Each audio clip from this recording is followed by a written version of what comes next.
Welcome to the He Said. She said. We did it again, the podcast. No, yeah. I set you You're not right up. supposed to do that. I know, I set you right up. It was cheesy. My daughter said we're not allowed to do it anymore, Yeah. but I walked you right into welcome to the He Said She said. podcast. We are live, and that's a cheesy opening, but I like being cheesy with you. You know, one of my rules in relationships actually is something I've talked about before. And also joining us for the first time, the first guest on He Said, She Said is Tim and Ginger Droogan. Welcome to the show, y'all. We're doing a lot. They're doing a lot. And we've been sitting here for the last 10 minutes just watching you guys be a family, which has been quite entertaining. Just on the video itself, which is funny. My place and the advice that I was going to give. And we walked into it and see if we can bring it back. Well, we were talking about the cheesy. Yes, there it is. That was it was probably doesn't mean anything nowadays, but I would probably rip myself apart for this advice. But at the time and giving those videos, I used to say, remember to keep it cheesy. Yeah, okay. Keep it cheesy, because I didn't see, if you remember to keep it cheesy, hey, honey, hey, sugar, hey, baby, hey, honey, if you keep it cheesy, remember to keep it cheesy, it stays, I don't know. Is anything wrong with that? No, it's because I didn't say cheesy. I would say keep it interesting, keep me on my toes, do dorky stuff. I used the word dorky probably instead of cheesy. What about you all, Droogan family? Do you keep it cheesy? I keep it. I keep it goofy as hell, man. Yeah, Goofy. They keep it goofy. all the time. I think the cop mustache speaks for that, Tim. Oh, this is my first mustache right here. Yeah, well, I'm having flashbacks to police officers. It's odd. I don't know. They seem like a couple that can get pretty goofy, cheesy together. I can see it with the kids, everything. That's what's cool about it. So is it cheesy over there? What goes it? Let's say it the Droogan family. Yes, it's fine. Yeah. Can we get cheesy over here? Cheesy pizza. Can I have some pizza, please? See, that's to some people, right? I wonder, the person watching that, right? The perception of doing that. To me, I go, I want to be that age. Like I miss going back. I wrote about it in the book. You know that, Tim. I wrote that age right there, right? Where it's just living in the moment, curious and fun, right? It's just, I promise you, he's not worried about next week. I think it's the silly-hearted part about it that makes you just go, there's nothing to worry about. Yeah. Oh yeah. Yeah, that's why we keep it light-hearted around here a lot of times. Is that what, for you guys as a couple, what would you say would be one of the goofy things that the other person sort of shocked them with or made them go, hey, that's why I like that person? Oh, I don't know. I'll give you guys an example while you're thinking about it. Adam climbs trees and randomly. Yeah, just silly stuff like that. Or I'll put a box on my head and run around the yard with the dogs. I will share that Stupid video. stuff like that. Those are kind of the goofy things where you kind of look at them and go, did I marry that? Am I dating that? Yeah. I will share that video. But proceed, sir. Well, Tim likes to do random things like pull his pants all the way up. Like an old man walk around the house like that. That's what he was for Halloween. Oh man, we're getting the visual too.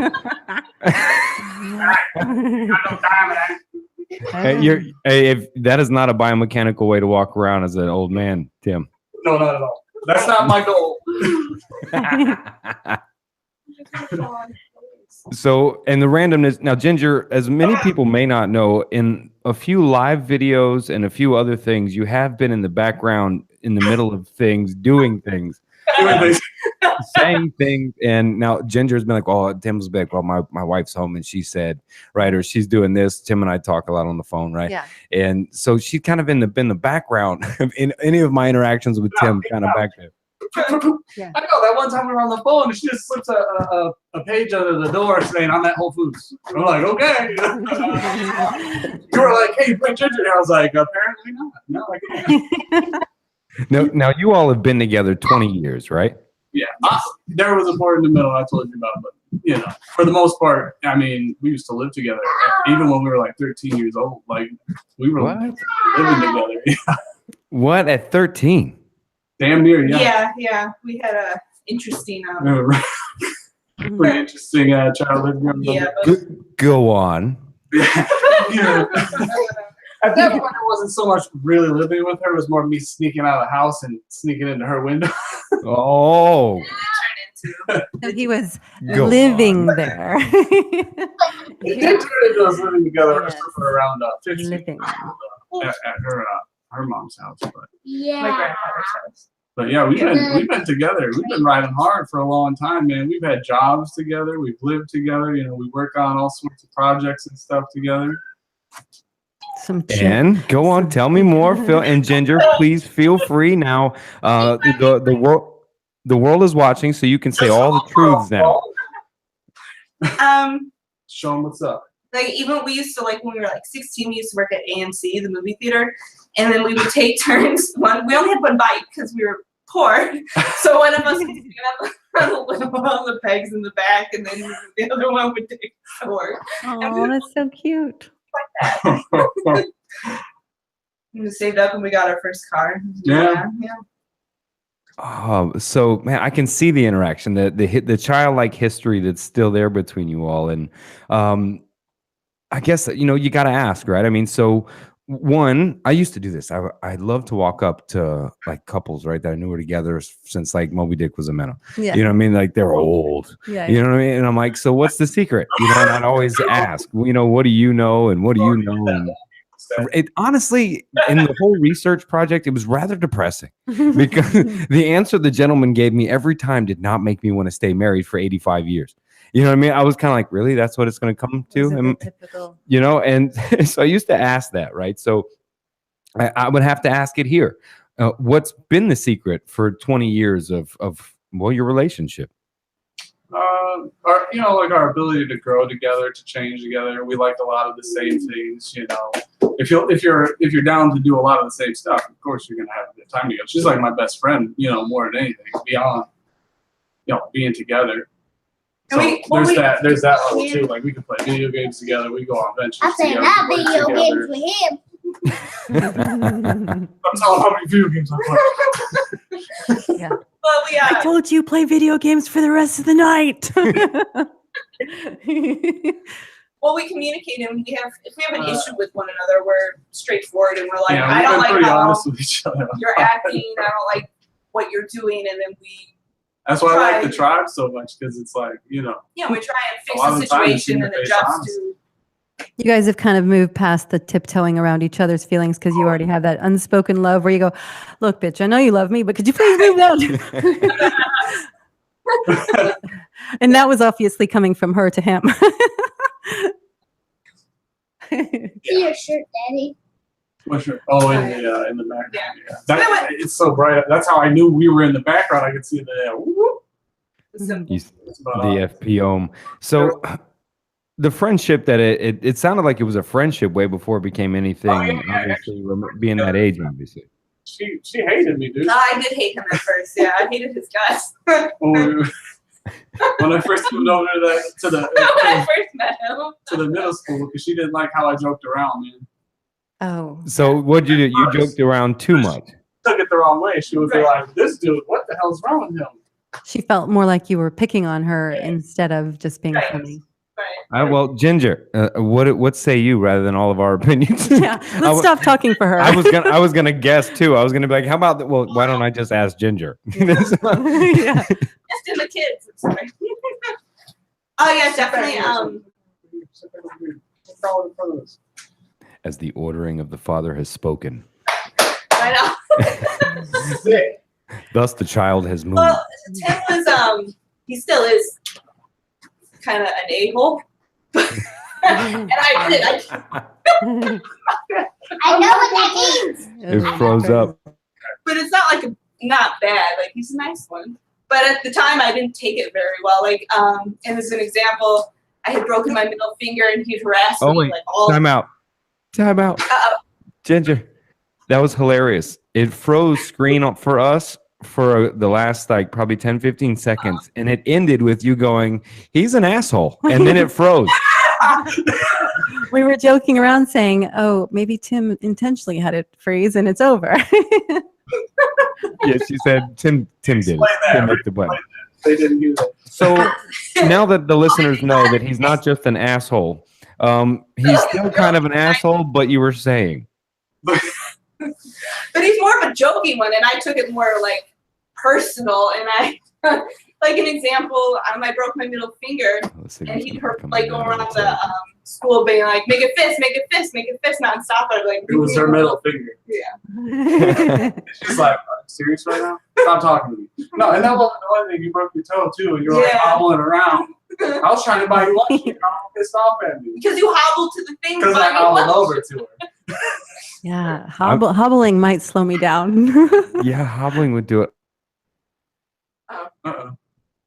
What happened? We lost connection. Yeah. What Just refresh it. I don't know how to do that. I will. I don't know where that is. Shit. I do. Oh, no. I'm not fix that either. Can you just refresh it? There's dead. Why don't you guys go play or something? Go play. Come on, you We're guys just keep. gonna be. Go find something to do for them. You guys are just dance. I told you not to dance and stuff in front of the camera once we started, but whatever, it's fine. How do I do this? I was just gonna say refresh it. I don't know if that will It's work. not gonna work. I don't think I so. don't think. You can just try it. It's just waiting for them to join. Like I'm in here, but they're gone.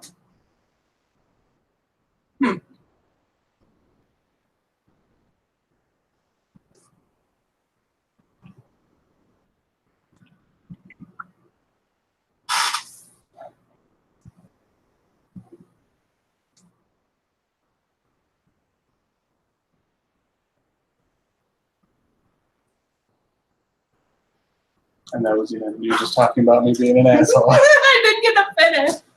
But it's when I was tagged, took it the wrong way.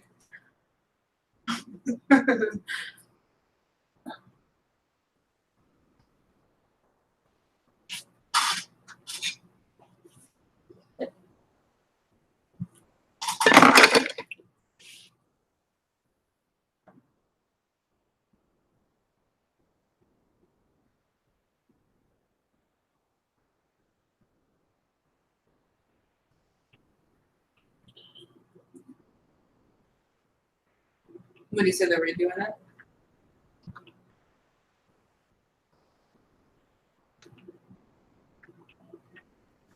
And we are live.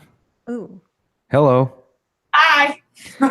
Well, I'm glad it's day recording, which means we don't have to redo another one. Uh-oh. Our internet took a shit, and that's the first actually time that's ever happened. And we just kept broadcasting just in case it wasn't us, and we were going down with the ship captain and all.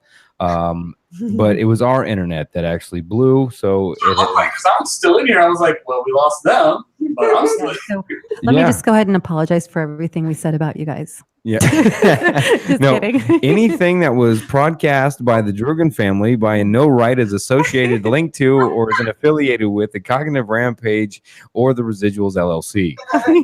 Anything that transpired, we have no clue. So the airtime between us losing and freezing up and Tim being an asshole and us coming back, we cannot control that content. I was like, she's talking about me being an asshole, and it just ended. And it was over. I was like, well, that was everybody. That's everything we learned about.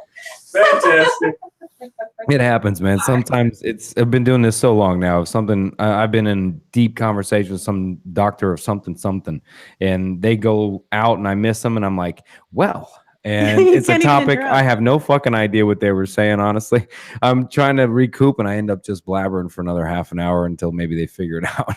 But it was us, and we're back, so I appreciate people hanging. And I think you were actually just walking us through, Ginger, is kind of what moved you beyond the initial perception of what Tim's behavior was. I mean, we're talking kids, right? What moved you on? I want to know. Well, we both had similar friends, and then we lived very close to each other. Mm-hmm. So basically, every day I'd walk home with our one friend Devin, and then over time we just started hanging out more and more and more. And then I figured out his sense of humor, and I don't know, realized he wasn't such a bad guy, and it was pretty funny. And then this one hot night, in November. We have odd feedback now. There, now we're good. That was strange. Yes, But- Darth Vader showed up for a second there. Yeah, did you hear the odd feedback on your end when I was speaking? Oh. That's funny. I don't know. I wonder if It's because of our speakers. Nah, it doesn't matter. What ends up happening anytime I think there's an incident in the sound or something, Yeah. nothing's actually happening. Yeah. And I've gone back and watched, and I'm like, I'm just sounding like a delusional weirdo. Yeah, And- because it'll happen on this end, then when you play it back, it fixes itself. yeah, nothing happened. But, Did you listen to what she said then? No, we no. got to hear her Yeah, story. we definitely heard that. Yeah. Oh, Yeah. We're still not taking any claim though for the first that 3-minute blackout. Yeah, it was like Anonymous kicked us off, and all of a sudden it was like the Droogan show for a minute, and so we don't know that. That I don't know what happened. The So- Droogan show. It sounds like it actually exists. It does, doesn't yeah, it? The you guys Droogan. should do it. A lot of us. Oh god, there's a lot of Droogans. Let me tell you, there's a lot.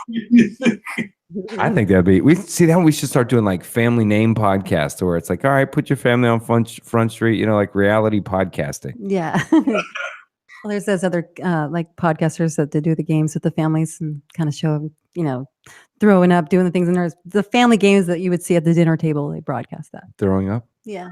I didn't know where that came in as a family game. You're from laughing and you're throwing up through your nose and stuff. Dude, yeah, even Tim's lost right now. I've never seen that happen, but okay. Yeah. Hey, different table games, different folks, right? I've seen some, noodles come out of my son's nose a couple times, but that's about as far as it went. Oh man, I had a whole straw go up my nose when I was a kid.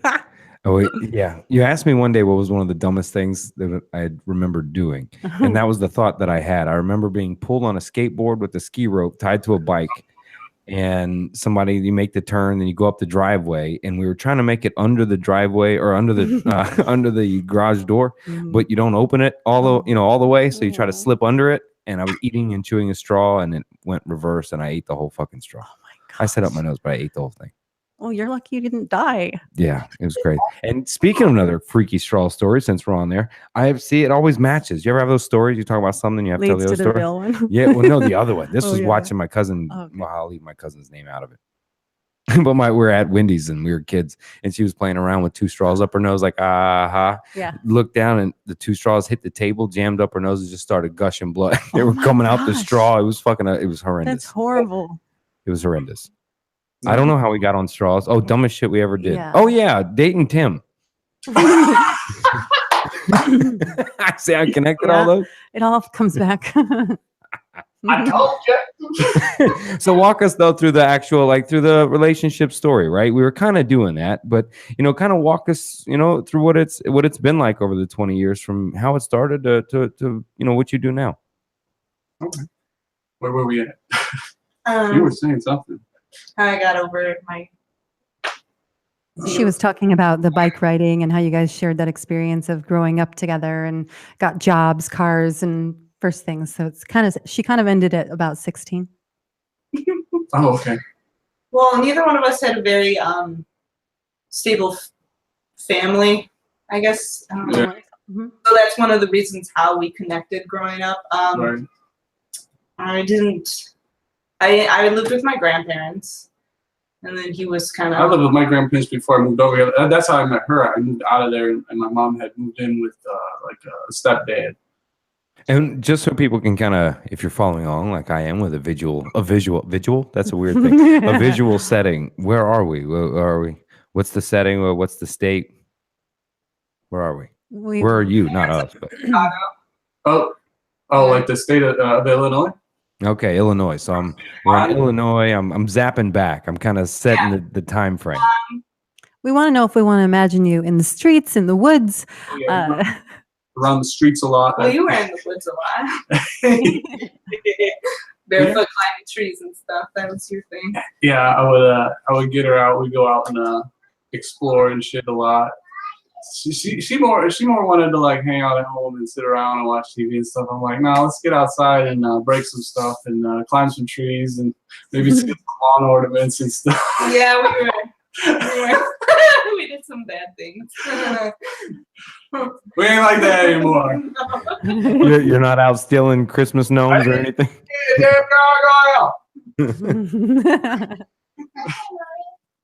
So You know, oftentimes I've, you think about that, right? It's like, I know only a few friends, but very few that have been with the very same person that they kind of grew up with or dated with, and been with, right? And My brother.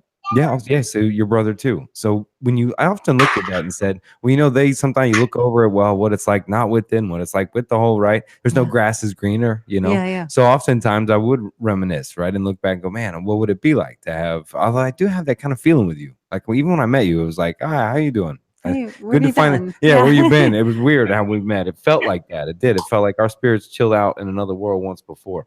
Yeah. You know That's what I what mean? I thought when I met her, man. She didn't like me though, because I met her one day just walking down the street home from school. We walked the same way, the Yeah, same way every really day, and nice. I'd bother her every day. I'd be asking people what her name was. I was like, "What's her name?" Well, when we were in junior high, I'd have a class, and then he would like make faces in the window because he was. Oh yeah, I was in. I wasn't even in normal classes, so I could get out of my classes pretty easy. I was in the behavior disorder classes. You don't say. So I would go. No offense. No, it's all good. I would go up and I'd visit her classroom and whatnot. I'd hang out there. The teacher would let me hang out. All right, Tim, you can hang out over here, sit down. Yeah, some of those teachers were really nice, and they just let him into the class. They probably started to think he was your pet. I just showed up everywhere, back of the classroom. Just wouldn't go away. That was mostly what it was. Like, well, I'm not gonna get rid of him, so I might as well put him to use. Yeah. That's funny. So how old were you guys when you got married? We were like 25. Yeah, I think we were 25. yeah, we waited a long It time. was a little bit after we had our first son. I think he's 7. So we were about together for about 6 years, marriage-wise. We just did like a small thing. We didn't even really tell very many people. We just did it real quick, and we were out. Yeah, Well, like you were saying, Tim, it felt like you were already connected, right? And just kind of followed. We've never really held that like, oh, we got to get married or something. I was like, you're my life partner. You're my best friend, and that's all I need. That's all I care about. I never had that belief, oh, I got to get married or something. We did it because taxes and shit like that, like be part of the system, Well, it's more about But just- we already had a bond There that you was like way beyond that shit. Well, and then the whole ceremony type of thing, we didn't really want to spend thousands Yeah. of dollars on something that we thought was a little bit unnecessary. We'd rather put it towards a car or for Yeah, a house or something survival. like that. That was our viewpoint towards it. So Yeah. you did it the way everybody wished they did it? That's what I was gonna say. Everybody else was like, "Fuck you." I know. Every- Sorry, you did it the right way, not like me where I fucking spent money on everything but the fun part. didn't realize and- Just look at everybody else and go, I'm gonna go that way. Well, how about the double one where like you did the whole thing, spent the money, all that, but forgot to double check if it was actually the right person? Right, yeah. You know what I mean? So you got through the whole thing. It was this great thing. And then you're like, oh, yeah, I didn't ask that. Wait, do I actually really love you part? Or I realize we haven't spoken the entire time of this planning, but maybe we should get married still. Yeah, right. I don't know too many of those people. I don't run those circles, but I know that happens. You know what I mean? Like, I get you. That does happen. People get like hooked on each other, then they think, oh, that's it. This is love. I'm doing it right now. We're doing it. You want to get married? Yeah, let's get married. But then they get challenged with something and they can't deal with the challenge, and then they're like, well, I can't deal with this person because I deal with things this way and I deal with things this way. But we're more collective. Like, let's figure this out together. And that's where that honesty comes in. You've got to be able to like communicate with each other. Yeah, and so many do lose that, right? Communication can be so vague, right? Or saying like, you got to be open, honest up front, right? So does that mean I walk around every day, every second telling, the feelings of how I communicate, right? But I think it's saying the harder things, I think, but being able to say those with, even some love behind them. You know what I mean? Not, would you stop fucking doing that? Yeah. You know what I mean? Like, but more of a, when this happens. You know what I Yeah. mean? You're pretty good about it as well when you're communicating to throw in the word baby or just some kindness where it's like, don't take it the wrong way, but I hate that. Dude, that's my keep it cheesy rule. Yeah. Look, if it doesn't help, it doesn't always fix everything you're saying. But if you remember to keep it cheesy and add honey or now, if they prefer that, now if the gender pronoun perceived is something else that you want, I get it. Yeah. I'm not trying to genderify by any use of the word baby or honey toward the female, but or any other gender for that matter. But for me and my life and the chosen one, as I've got permission of how she likes to be called, so thank you very binary much. I'm gonna fuck. Oh man. Yeah. So I try to remember, if you remember to add that, sometimes it's hard to be full on asshole. You know what I mean? If you're just like, you know, something, something, baby, or honey, could you, or sweetheart, if. Now you can't add it and be a dick where you're like, baby, what the fuck? You know what I mean? You add that, you ruin it. Then you ruin it. You know what I mean? You got to add it with that, honey. And don't be all sarcastic either. We're like, honey, I'm trying not to kill myself right now. But right, you don't want to talk like that either. That's where I'd be going, let me help you find the plug. Yeah. The evil one came out just now. No, that was funny because it was evilly funny. You basically said, I'll kill you. And I was kind of like, that has to be an evil laugh. Let's not slow down the process. Right. You did skin your own pig last week. I did do that, and it was very fun. Yeah, Tim took her on her first real hunt, really, and she acquired her first meat in the sitting in the freezer now. We haven't done that. No. Gave the blessing, sent it off. You got to, man. Fishing's good too. That's the next thing we're doing too. But gave it, got the meat, and lo and behold, she's sitting there in the cleaning room. I asked first, do you want to? And she's like, yeah. And the guy's like, really? She's like, yeah, I'm gonna clean my own shit. I'm gonna clean my own damn kill, yeah. And hangs it up. And I got video. I don't post videos of the actual animal or the killer or anything like that because to me it's kind of a disrespectful thing. It too has its spirit. That's why we do a blessing for it, right? We say thank you. We help it cross over. I know other people like screw you, it's still dead. But from a Native American kind of spiritual animal standpoint, that's what we do. There's something that we do, and that's taken care of. So we don't post those pictures, but there are videos of that where she really did skinned it all the way down, all herself. And, it makes me think of those that may say, I don't eat meat or it's murder or some shit like that. Or even the ones that do, but they can't hunt. They call hunting murder or something. But they'll eat the cheeseburger, they eat the steak or whatever it is, or the fish. And you're like, look, this is organic as it gets, motherfucker. You know what I mean? This is a live thing. You know what I mean? This is organic, man. But yet your meat, your hamburger, but hunting is murder. Or they're wearing leather shoes, even. Yeah. You know what I mean? Yeah. I think that's a lack of education, and I don't mean that they have to agree still, but the ones that jump to that conclusion just because of the way that it appears. Yeah. The ones that just haven't taken the time to either experience it themselves or to research it. What's y'all's favorite thing to do together? Oh man, fuck everything. I was gonna Did you say fuck and everything? Yeah, you I was did. like, well, they do have 3 kids. 2.5. He said, fuck everything. And I'm like, well, that wasn't a secret. Tell us something new. Watch, when I go back and play this video, I'm going to roll that part through slow motion. Yeah. You watch Ginger's face as she hears the word, well, what do you like to do for me? And then out of 10, it goes, well, fuck. And you watch the quick little response. Silent. Next to fuck and everything. Well, at least he did put the word and in there. If you didn't put and in there, that would have been really bad. Fuck everything. That's what we like to do together. Fuck everything. We like to get out to the outdoors a lot still. We got this woodland place over here we go to quite often. I take her to some places I used to go to as a kid, things like that. We go to a lot of forest concerts. When it's cold out, like now this time of year, we'll watch some anime, stay inside, play some video games, hang out, relax. Yeah, what is it? Negative 20 there now? Summertime, we're outside all the time. Wait, did you just say it was, Ginger? It was negative. I was totally fucking kidding. Oh, it was. Oh yeah, Illinois. Oh yeah. That's right. Up in Illinois, it's been record freezes. Yeah, My best friend lives in Chicago. Caitlin, hello. it's like 30 today, and we're like, it's so warm. I was out there, man. I had to do a route, and I was out there for about 10 hours, and my truck didn't have heat, so I was out there about 10 hours in negative 10 degrees. It was pretty brutal. Whoa, there's some That's cryotherapy. Can you imagine Wim Hofing all day long? Oh my God, I would be fainting every 2 seconds. Here's your package, ma'am. Here's your package. Oh, stay warm, sir. Oh yeah, no problem. Doing it. We're like, I think the UPS guy was in labor. Yeah, right.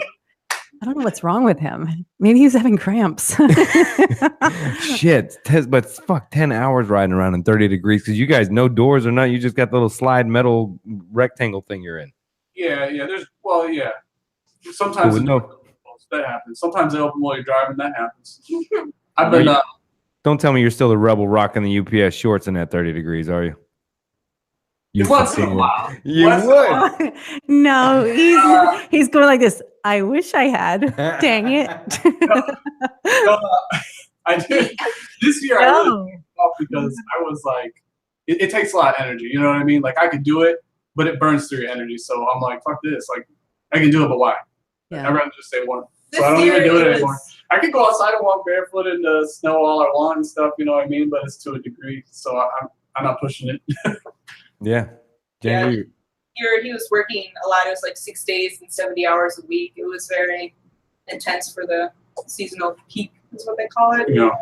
So Yeah, But that she would be a helps me lot with of all work. that, man. She takes care of me real well. So that's another thing we like to do together. Take care of each other. yeah, there's Yeah. a great slogan. I hope you're taking care of you and each other. You guys seem like the type of couple that enjoys and can do nothing together. Oh yeah. You gotta be. That's something you definitely. I think it's You determined. know, where you don't have to do anything to have fun. Say that about a lot of people. You should know how to be together in silence with somebody. You know what I mean? For many reasons. You know, maybe somebody lost somebody and they just don't want to talk yet. You just need to chill with them or whatnot. But especially for a relationship, I think there's sometimes there's nothing to do. What do you do? Fuck, let's just lay in bed together. Fucking keep There each he other. goes again. Fucking what else you gonna do? talk about random Yeah. stuff, but Reminisce. yeah. Have a beer together. That's some of my favorite times too. Is generally a Saturday or Sunday. Sometimes we wake up in the morning. It's I really only ask for coffee in the morning. That's all, and I do a lot too. But those weekends when we do sit out there, and her and I hang out on the porch. And we'll just talk like Ginger just said. We'll talk randomly about the most random topics where it comes in from something, and we may look at a phone or be listening to a podcast or have something where it just sparks something. And sometimes we just sit there and then it's off to the races. And we're like, is it fucking 2:00?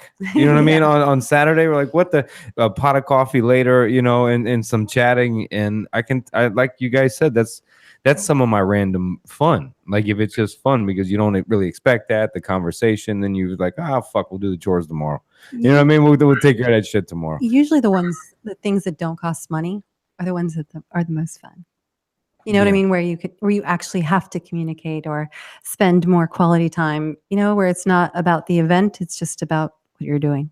I'm going to just put this out there. I think maybe too many dudes are too busy just trying to look for something they like to fuck.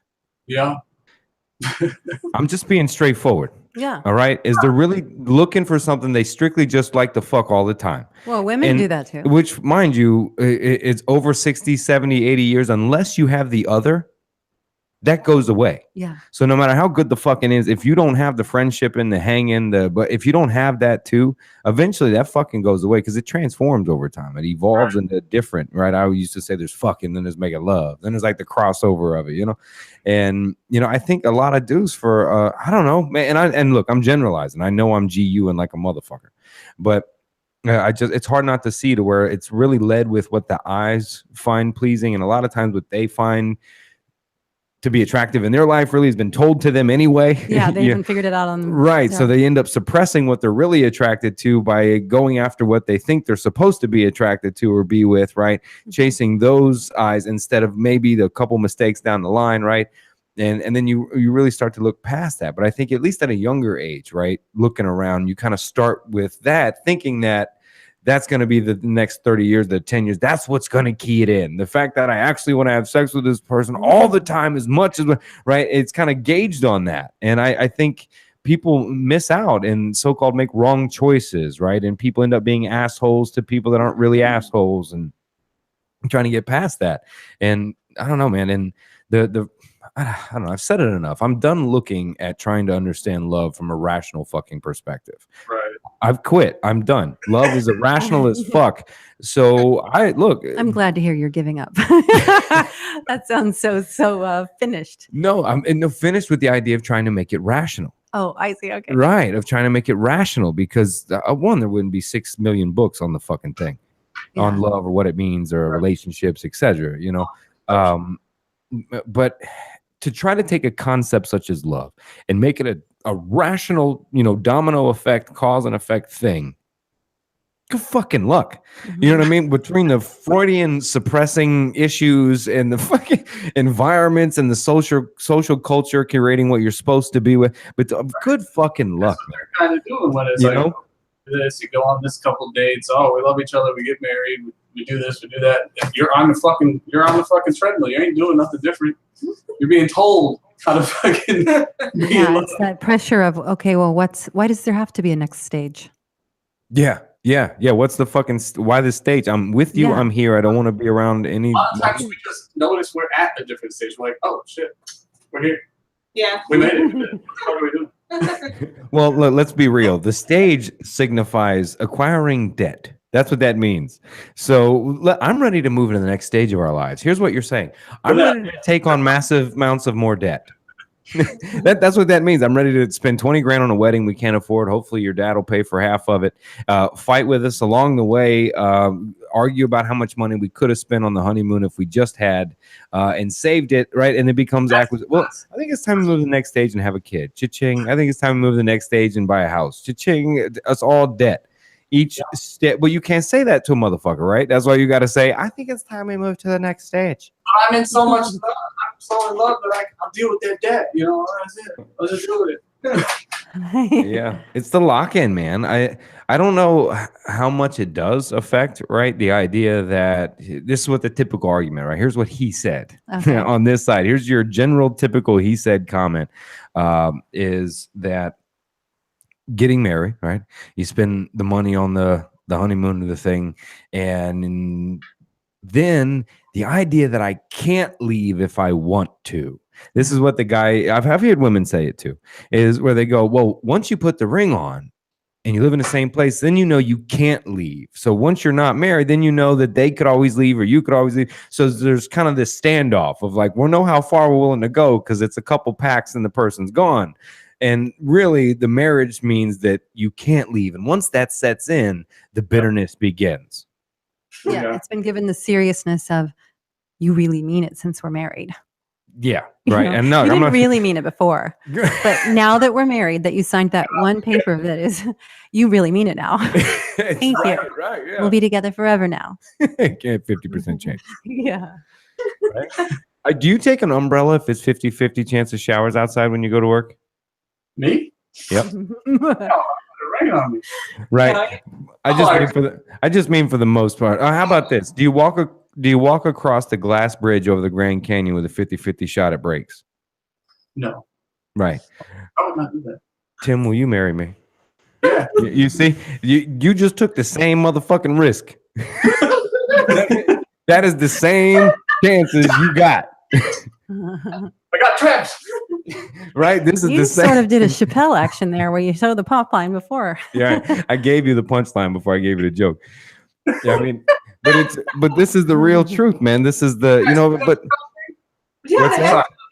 Did you see that new Chappelle one? Oh, it's fucking great. Yeah, that's why I was talking about that. Only I really fucked it up and said the pop line. Yeah, the pop line.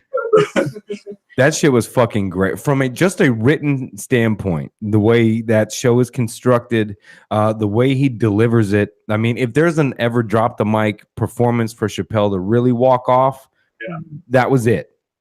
Yeah. I was like, Yeah. that's why you see Cat Williams is coming out with another one too. And he's been around for a while. And I think they left for similar reasons. Whatever's going on, whatever they keep hinting at, they're both coming back now. And Cat Williams is so difficult to watch just from watching him sweat so much. I'm like this, what is he doing? His hair. That's true. Yeah. That's true. That's yeah. Well, I think like Chappelle said in the thing that you can't say anything anymore, and there's something that's still fucking ringing in my head, echoing that Chappelle said. I don't know how many nights ago we watched that 4 or 5 nights ago. Yeah. 4 or 5 nights ago, and still, my random day walking around, his little fucking thought he said was like echoing. I was like, motherfucker, he's right. Tell us. Where he said it is the comedian's duty to say the things that offend and to keep the culture back. It is your duty. He was almost saying it. I'm leaving now, and I've been the guy that's been saying this shit, and I've taken the shit. But you comics, it's your fucking duty, and I think it is too, to podcasters and everybody else, is to say that shit, is to say the uncomfortable things that we're not allowed to say, or you're ostracized on social media for it. It keeps us all fucking honest and not taking ourselves so motherfucking serious. As long as they own it. Yeah. I mean, and I think that's what Chappelle was doing. And, he would basically say his joke and go, you can stand next to me, be next to me. I don't care. But that's still what I'm thinking. And he was almost, and I love how he goes, he's so arrogantly saying, I'm so good. He did say that. Over and over, I'm so good. And what he's showing everyone is that this is how everyone is acting. I'm so good that I can. I'm so good that I can. So he's basically telling everybody, because here's the premise. If you want to be a comedian today, you have to be so good at destroying yourself. You have to be so self-loathing, almost to a point to where you hate yourself and you're kind of talking bad about your own life and what it is. You have to be excellent at being self-deprecating. Yeah, you have to be okay with being the joke. Instead, this motherfucker goes on stage and goes, I'm the shit. My jokes are so fucking funny. And I'm telling you now, I'm so fucking funny. I'm telling you, kick him in the pussy. Yeah. Which is holy shit in the social gender world right now. Right. That in itself. I'm going to say the shit Trump almost or did say, but even worse. And I'm going to make y'all motherfuckers laugh at the end of this shit. And I'm that good. No self-deprecating. And I'm going, wow. The fucking brilliance of that shit. Yeah, you're right, man. I really did get lost in it too. He's good. I was like actually shocked when he said the punchline. I was like, I wasn't thinking about that anymore. I was waiting for it, man. I love when comics do that. They tell you Yeah. use it the same punchline over and over again. I just love spoiler alert. Fuck Adam right now. Yeah. I should have said spoiler alert before I said anything, people. I'm sorry if you hate me. You're listening to this. I totally didn't say spoiler alert before the beginning, but you fucking knew it. If you were listening, I know it. It's still funny to watch. It's still fun. I watched the bootleg UFC next day, Sunday. I know what the fuck to look at on Facebook. So if you listen to this shit, that's on you. Well, we all knew how Titanic ended when we saw the movie, right? Right. It's good. There's 2 of them. It's good. Right. Oh, well, we got on to Chappelle about saying shit and what you can't say. Oh, yeah. Because we get sidetracked, Daisy. is that to pull Ginger off the mic when she starts going off? Sometimes. Laurel and Hardy. Okay, baby? She's coming. Checking on the children. Have you checked the children? It's 10 o'clock. Do you know where your children are? It's creepy. Yeah. That joke, remember that story around the campfire? I hated that when I was a kid. Remember you get the phone call upstairs? That's where I was going back to. What we like to do together. We go out and have a lot of campfires together. We got a fire pit in the back. We'll sit there, throw on some Ellen Watts, have a couple of beers, hang out, chat, read the stars. We do that a lot. That's awesome. My kind of people. Yeah. I We've been love it. recently doing that same thing. Yeah. I'm sure you guys have probably seen Adam around the fire pit. Oh, Yeah, yeah. live on. Well, that's how you do it, man. Is you make the fire for some reason. You just want to gather around that motherfucker, and I would say that's the only thing better and more attractive than the blue light that sucks you in of the television to sit around at night is a fire going out back. You got a fire going out back that will pull even the fucking kids off the fucking TV. Oh, You know yeah. what I mean? A simple fire out back, it'll make them be like, oh shit, I can throw stuff in it. You know what I mean? An instant mood changer. I get it too, man. When I was a kid, I always played with the fire. I loved building the fire. I was like, let me build the fire. I want to help. Let me do it. I burned myself quite a few times too. That's how you learn not to burn yourself. But As he takes his wig off, he's like, "Let me get comfortable." When I was little, I never had fires. So then when we started dating and stuff, he taught me how to build a proper fire. And he's like, "All right, now it's your turn. You go do it." And then I'll do it. And then he's like, "You can make it bigger. What are you doing?" Oh no! Put your back into it. Wow, that was intense right there. Sorry. I am man. I have made fire. You have to do the castaway dance around the fire after you make it. Now you pointed that out though. When we went hunting, I make the fire. You make it out of just a little bit of start and a little kindling, get it going. You're like, oh, my man knows how to make a fire. I'm like, who the fuck have you been dating? Well, first of all, I don't ever actually sound No, let me like keep that. my horn, please. Keep my horn tooted. Don't lie. Keep the lie going. No, I was just mocking the voice you gave me. Oh, no, your voice is way hot. I can't redo that. Yeah, that's one thing that to me was a huge turn on. A man that takes out the trash, a man that knows how to start a fire. Aren't you gender specifying right now? And I can. That's what I'm looking for as a Look man. at Right? you have disgusted Ginger. She has left the program. She's like, fuck this bitch. What the? I'm out of here. Her gender associated chores. No, those are things that I had to do myself. You did. So when I had someone that was actually wanting to do it because they didn't want me to do it, not because they were just trying to impress me, I liked it. Well, being slightly OCD helps. That's true. Hard, man. Sometimes I wake up and I just start cleaning everything. I'm like, okay, I gotta put this away. I gotta put this. What is this? Well, how's always this been sitting here? Yeah. You know, somebody's listening going, yep, my husband or my girlfriend, they do that too. And I'm going, think about this. You could have the opposite. Yeah. Where I never want to clean up anything, right? This kind of goes down to what you were saying, though. What you were saying. How do you say it when you say that your strongest is your weakest? Your greatest strength is your Yeah. greatest weakness. Yeah. So that house cleaner, right? You know, Yeah. when someone's bitching and moaning about it, saying, well, you could have the opposite. Yeah. Yeah, that's the first thing to think about. For you bitching about anything, I can have the opposite. You know, I could have somebody that doesn't pick up a thing, doesn't want to clean this or make sure this is together. I could have the total opposite, you know, that does, yeah, you know what, I'm going to stick with this one. Yeah. When we grew up, a lot of the environments we were in were like really nasty. Like this person we were living with at the time didn't clean shit, and it would be very nasty. So like when we were older and we're like, okay, we got our own place and shit, we're both like, okay, let's keep this shit clean, because we hated that. It was like It's disgusting. We had like OCD about having a nice clean house. It's like declutter the house, declutter the mind kind of thing. You know what I mean? Like it's all this shit here. We don't need all this shit. I mean, behind us right here looks pretty bad. Like all this workout. Right? No, Right what? there. I wasn't thinking any of that.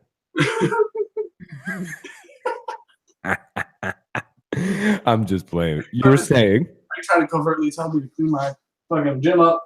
No, I know. You have it, dude. My porch. We have our little porch out. What is it? The lanai. The lanai out there. I got a heavy bag hanging. It's / MMA gym / like hang out in the chairs with the little patio. Loungy, Yeah, meditation area. Yeah. It changes throughout It's the an day. odd mix. It's an odd mix. You meditate next to a heavy bag. You know what I mean? It's kind of like the Bible and the rifle kind of gig. You know what I mean?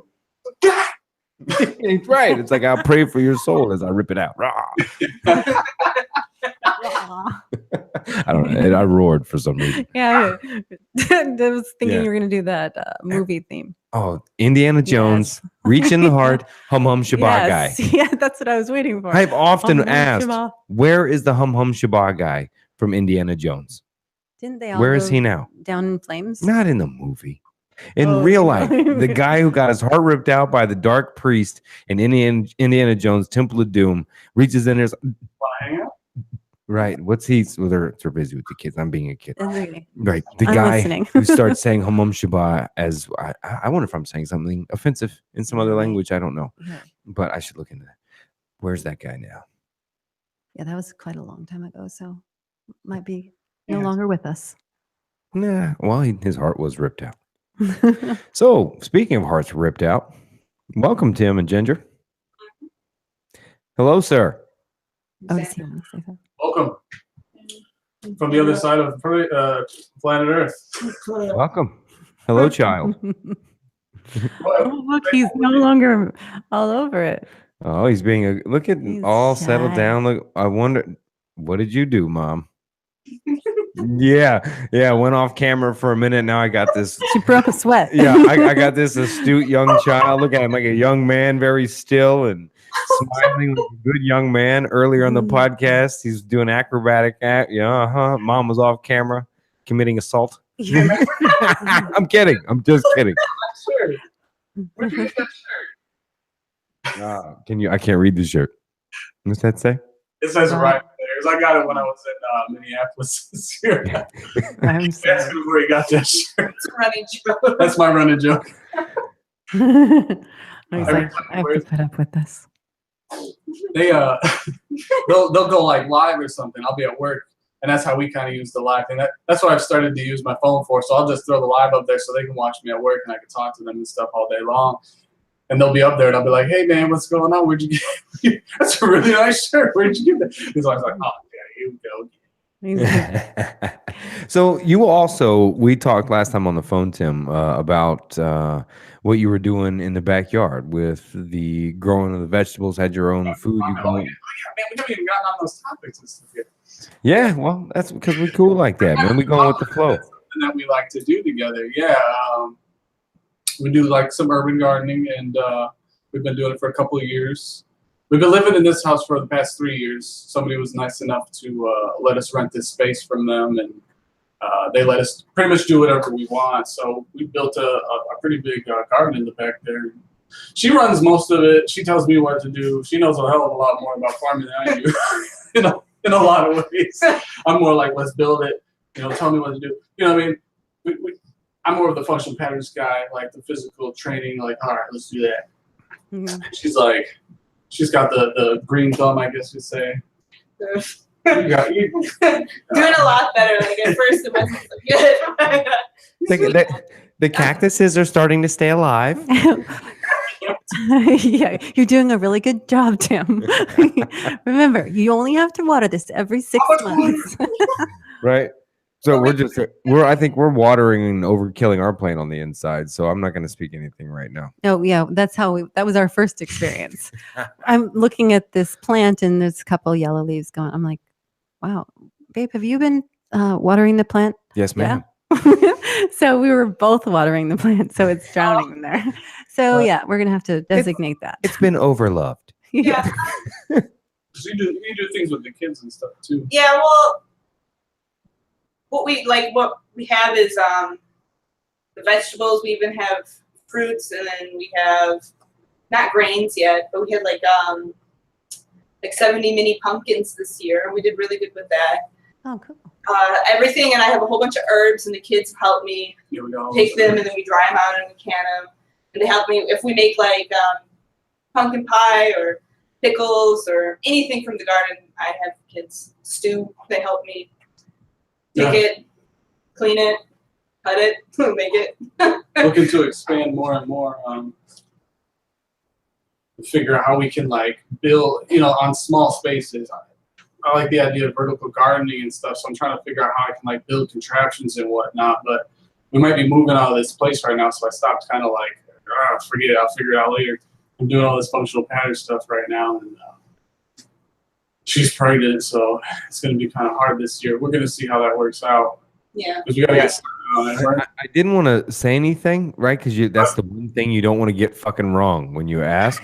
But only because you're holding your hand right here. Well, the baby keeps kicking me, and it keeps. Well, yeah, I kept seeing the hand up here, so I'm going, I may go in for the question. But I don't know. I kind of said something on that video on New Year's. I was kind of like hinting at it. Did you see that video? I kind of showed it. I was like, Ginger's pregnant. Oh, on New Year's, I was, let's just say, no longer with us after a certain time. I think it wasn't until 5:30 or 6 a.m. So it was okay. Well, I don't remember that. So I was no longer with us long before this moment. So, yeah, perhaps I missed it or I did see it and, well, he forgot it. Yeah, she's pregnant. We're having number 3 here. We don't know what it is. I bet it's a human. Oh, yes, you're right. That's definitely true. Girl or boy, we don't know. That's really fun that you guys are waiting to find out. Is it just because you already have one of each, so it doesn't matter anymore? Yeah. It's just, Let's have a surprise. Did you guys Colin. were you guys a Nice. surprise before with or excuse me, did you guys do the same thing with the previous? No. We knew it. Yeah, we knew Roy was going to be a boy and that Tara was going to be a girl. yeah, we kind of guessed before we had the ultrasound. We had that weird feeling. I thought you meant were you going to make them the same way. I was kind of like, did you make the third the same as the first two? I'm like, No, but I did kind of go. all right. I didn't know. Oh, Petri edition. All right. So You were is this your saying I last? missed. Go ahead. Is this going to be your last? Or are you still going to have more after? Are you going to decide after? We're not really sure. This will probably be our last from her.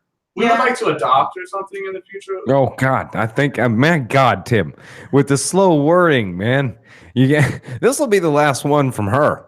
Yeah. Okay. Drawing it out. Sorry. I see. He's also went Mormon. Oh, that's not what I meant. Yeah. The other sister wife. She's done her duty for the first 5 years. No more from this one. Yes. Janelle is up next. Wait for it. Wait, Yeah. that it finally hit Tim now. Yeah, we're not going to kick out any more out of this Yeah. one. Yeah. We're retiring this one right here. Fired. Just like calling it a night. He's out. Tim has left the building, y'all. Yeah. Yeah, that's one of our hobbies is gardening, and he helps me do the Yeah, heavy I was gonna- lifting and the building of the boxes or wherever we set it up, and things like that. I kind of like the idea of like what you say. Everybody's a leader, so like I do the things I do, and she does the things she does. So in those situations, it's kind of like, okay, you're in charge here, so do your thing. Tell me what to do, and that builds that connection too, because then it's not one person is always okay. You're in charge, and like what's the word? The head of the household kind of guy. What is that? Your Mark. What do they call it? Patriarch? The Matriarch or patriarch or head of the household or all of these other gender specific things that will get you in trouble on social media. That's my first time on social media. Rule of thumb being one of those. So just it's the same with them. I want them to understand that they're leaders too. Like, tell me what to do sometimes. Yeah. Depending on what's going on. And we run through that. Okay, right now you're my leader. I'm following you. What do you want me to do? That's great. Well, they can feel like they can teach you something also. Right. Yeah. I think that's important to be able to know your partner's strengths, right?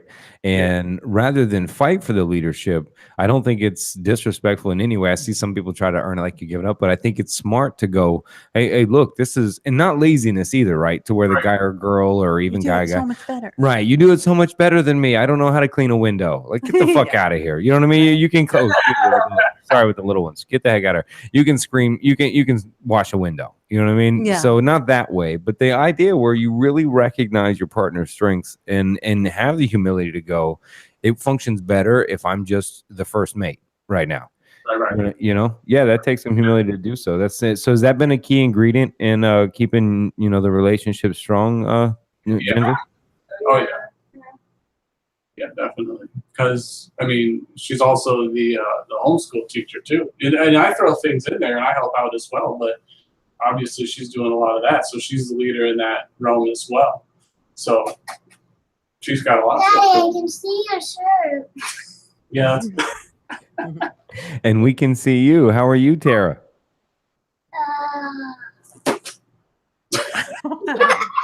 Apparently not How are very you, baby? good How good are you? because she just died. Not good. Not good. Yeah, she's been a little sick this week. Yeah. Under the weather will get you for sure. The holidays will do that to you, Yeah, we Run brought around. a lot of people, and then they had a art camp class kind of thing this week, so they were out doing some stuff in the public places Yeah. with the peoples. With the peoples. They let you out there Peoples. sometimes. That's one of my favorite things to tell Patricia is they let her out on Thursdays and I take her out of the asylum on the weekends. Yeah, I feel privileged. Yeah, Thank you you. get me on good ones though. I gotta say, somebody's actually. I think she's a little sharper and quicker than me. Where we mess up, we take a cash register or a cash register lady or guy working or waiter waitress, right? And she'll put me on the spot with something funny and just say something random, and I'm like, oh shit. And I'm And like, he has to follow through. I with gotta it. follow through with some comeback or on the spot of like, oh yeah, that's what's true. That's what we're doing. Yeah. Just be random. We went to dinner one night and we really actually liked the food, but we wanted to be able to actually express it to the chef. So we decided to tell the waiter, or I decided to, and then Adam decided to go with it pretty quickly, that we were food critics. And he looks at Adam like, oh yeah, tell us about it. And Adam looks at me like, oh yeah, we just moved here from so and so. So he really stepped in. You trying to go for a free meal or something? No. We just wanted to actually talk to the chef, and it was so good. It's rarity that I eat that kind of food. I don't eat Italian food like that. Yeah. And so I hadn't had pasta in a long time, and we just went for it. And holy shit, it was delicious. So I'm like, I have to tell this chef, this is delicious, man. And sure enough, I was saying that the waiter walks up, says, yeah, how was it? And she goes, hey, it was great. We're food critics from such and such. And da-da-da. Waiter looks at me. I'm like, yeah. And we drove up from that. I'd just like to shake the chef's hand. So would you, and is he back there? And of course, I have to say this, but he says, yeah, it's, Jose can't come out right now at the Italian family restaurant. And I was like, well, he should, because that shit was delicious. It's got more orders to make, man. Oh, he was killing it, man. But yeah, so the ability to play around with each other like that, I think, and go with whatever the joke is. And forgive the pun or the saying here, and forgive the last one probably too to somebody. But we've been watching The Sopranos over again, so I'm back to my velour suits and saying the phrase "breaking balls," but we break them together. And I think to be able. You guys seem to be able to mess with each other like that and just poke at each other's buttons, and how important has that been in you all surviving this long and thriving, really? Oh, very important. Not to get too offended by anything that he says, and I like to talk I shit. can see my arms. yes, of course you can. Barely. I can't even And see then my especially face. like Just for fun. if we were to get into an argument and if he was saying he didn't like something that I was doing or how I was acting or anything like that, and just not assume that it was all him, not me, I can and see being my able arms. to Wait a second. being able to accept that I have my own flaws and then Me too. work on them. Same for Yeah. me. Yeah. The good thing is you guys are actually Fun of the situation voicing here. it to each other. Huh? Your timing of voicing it to each other, I think, is what keeps it alive. You voice it when it's happening as opposed to waiting for it to build up. Yeah, Something I need to get better at. That's right. But It's in the, yeah, that's what it sounds like. let's talk about it. And then we'll make fun of it. And be like, Yeah, and then that it was just really a lot of dumb, times why it did just becomes a joke later. It's like, Yeah. That's what you have to be willing to do, is to be able to joke if you do make a mistake or someone kind of pick at you, even though it kind of hurt your feelings the first time. Then you realize that, hey, it was a joke or whatever. Yeah, I think it's who you're with. I had to go back, Ginger and Tim. I had a couple questions actually about growing your own food and what the cost comparative versus time is versus how much you have to grow to feed. You have a family of 4 there. Walk me through kind of some of the details since Ginger does all the work. I'm kidding, Tim. What's it really like, cost analysis versus the time you put in? How much time do you have to really tend to the gardening versus the food that you get back, the cost savings, etc.? Can you walk me through some of those? Do you want to say anything? I do. I'll jump in. Go ahead. Well, to start off, I do homeschool them. So like during the summertime, in the spring and the fall, I have at least 45 minutes where they spend time in the nature outside. And then they help me pick the weeds, or they help me do whatever I need to do to maintain the garden. I'm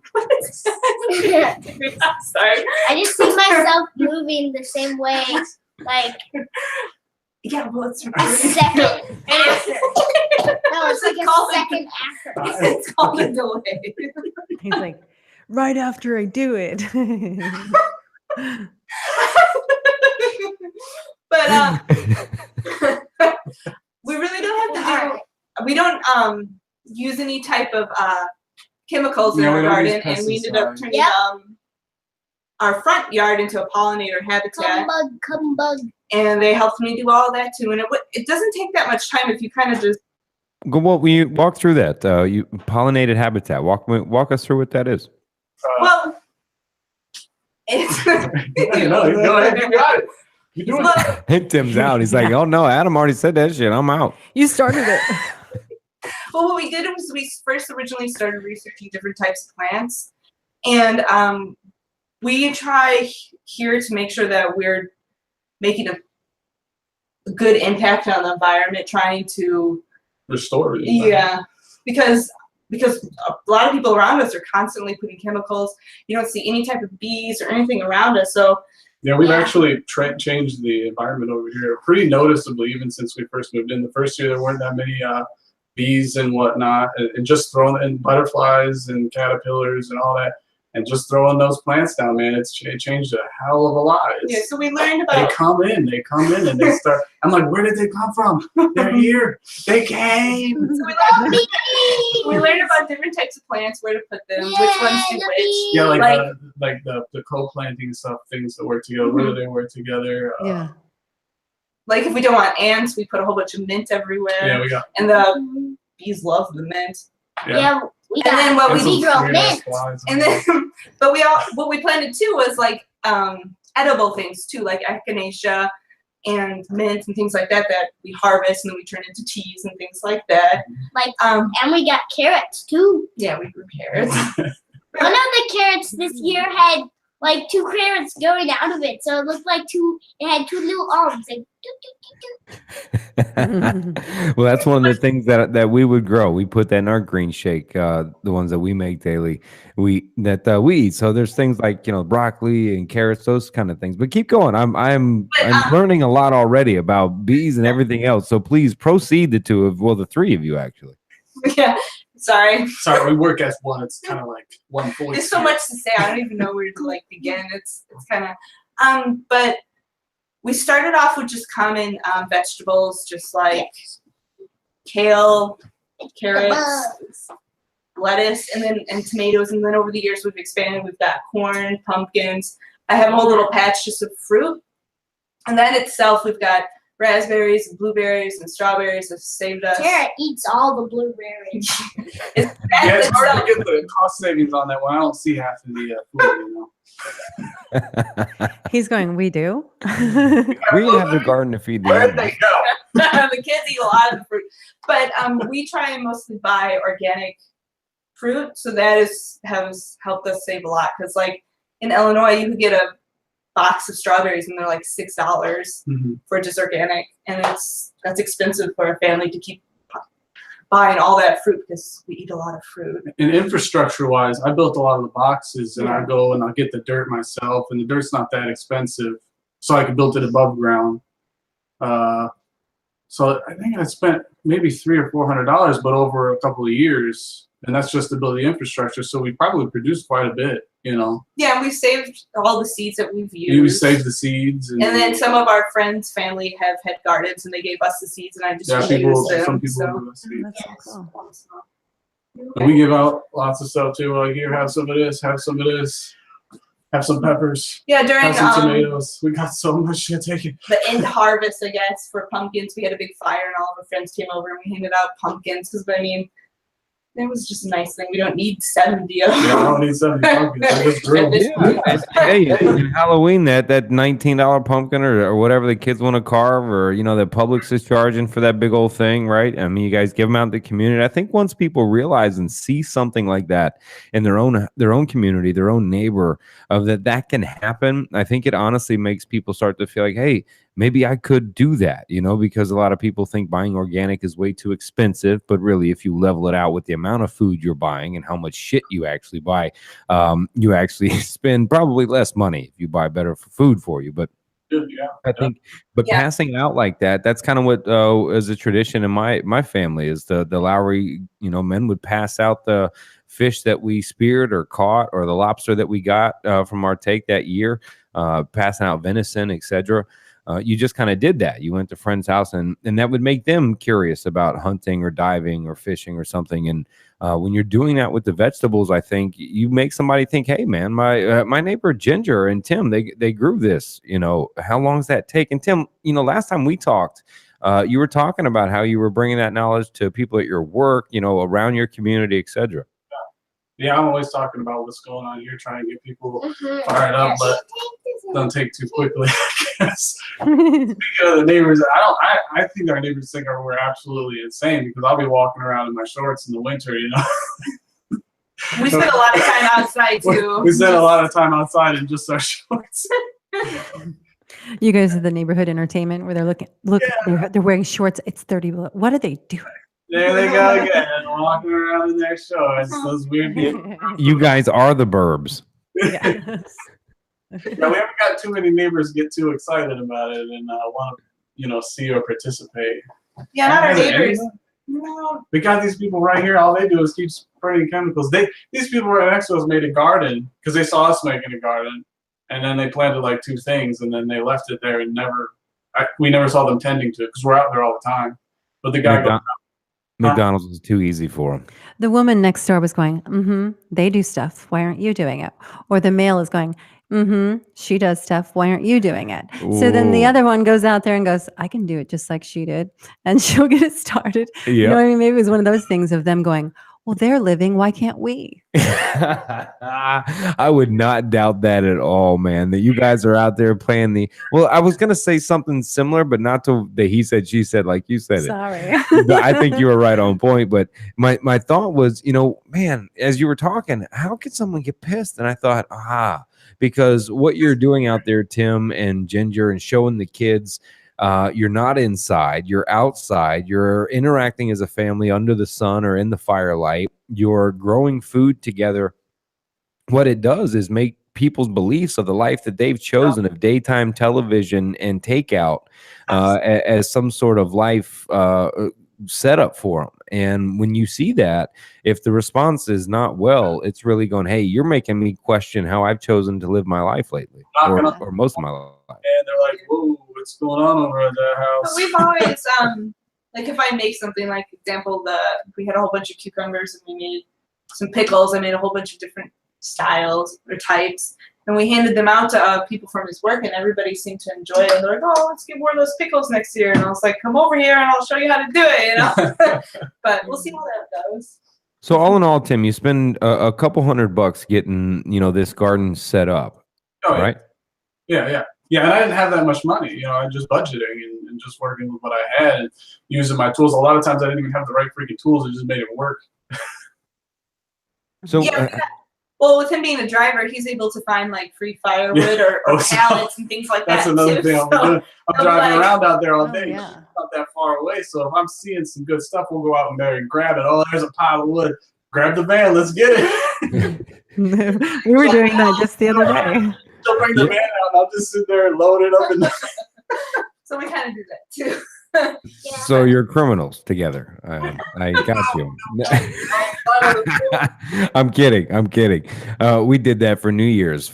What was funny is I find it interesting when firewood sells out in Florida. When I'm looking around oak and pine all over the place, and I'm like, "What? Fire sold out? What do you mean?" And so we're doing the same, snatching up pallets, coming back to burn it, start another fire out back, man. Just kind of a cost analysis for a lot of people, beyond the cost analysis, I should say, is what was, if you would walk me through some of your apprehensions about starting the garden and versus what you've learned from it now and how that may help someone who may be apprehensive about starting it, making whether it's worth it versus the time they have to put in and the money they save or etc. If you would kind of lay a baseline of what that's like for somebody and maybe what you'd say to them. Well, we started off small, just with like little containers on a porch in a condo. And over time, we've learned how to do things, just reading we here really and there. wanted to do it. We didn't have any apprehension. That was like that was a goal. Like, we're doing this. Yeah, that's I want to know how to produce food. I want to know how to do this. I want teach me. What am I learning from you? Let me know. Tell me what to do. I'm doing it. Has it become therapeutic over the years? Very. Oh, I love being out there. I love it. I love Yeah. sitting out there. I will just sit by that bush with all the bees buzzing by the mint bush. Oh my god, it's insane. It was It's insane. kind of funny. I've never even seen this. I thought they would go for the flowers. They're going for Oh, the yeah. mint. I'm like, why are there so many bees in the freaking mint? Well, we planted catnip too, and ended up turning into a bush, and we have like Yeah. I don't know, at least 12 different cats or Sometimes all I just the like time. to sit out there in the garden and just like take it all in and just watch the bugs. And just, that, of course, that's therapeutic. You got your nature Yeah. right there. Go In outside. the gardening part, though, to me, it would be like if when I get to see something grow that I actually helped, Yeah. that to me would be the Yeah. probably the most therapeutic for me to see And something. that's great for kids too, to see other little Yeah. well, like they're growing, they don't really notice that they're growing because they happen so fast they forget it even happened. They're like, oh, like, do you remember when you were 4? No. But you throw it on a plant, it grows in one summer, and you see that thing go from just this little seed to the fruit that you get to have. Right. And Well, sorry, Ginger, go ahead. I was just going to say, if you just research a little bit, and a lot of it is pretty easy, like even eggshells from your eggs you can put into your soil to help compost, and just little things like that over time. You just like learn little tricks, and Yeah. it makes it a lot easier. And we're still learning too, like Yes, we're yeah. learning how to do the composting and all that, and saving our stuff. Yeah. It's a process. You know what I can't stop fucking smiling about? What? Little one. That young man, Roy, Oh, this guy? has been so intrigued, and we have been talking about work, gardening, plants, bees, and I have watched this young man give thumbs up, shake his head, what we've learned, what we know, the knowledge that he now knows about how to make his own food if it's necessary to grow it, the interaction and the relationship between nature, the air he's breathing, and the plants around that, and the time he's had with, mom and dad and sister around that. Most young men his age either would be passed out like the lovely Tara or have ran away. And yet the deeper we've gotten to talking about plants and outside and animals and insects and this interaction, I've watched that young man, Roy, I've watched you get more intrigued and smile and, enthusiastic and excited to learn stuff and be outside. And, well, Roy, I appreciate you giving me hope, son. Thank you.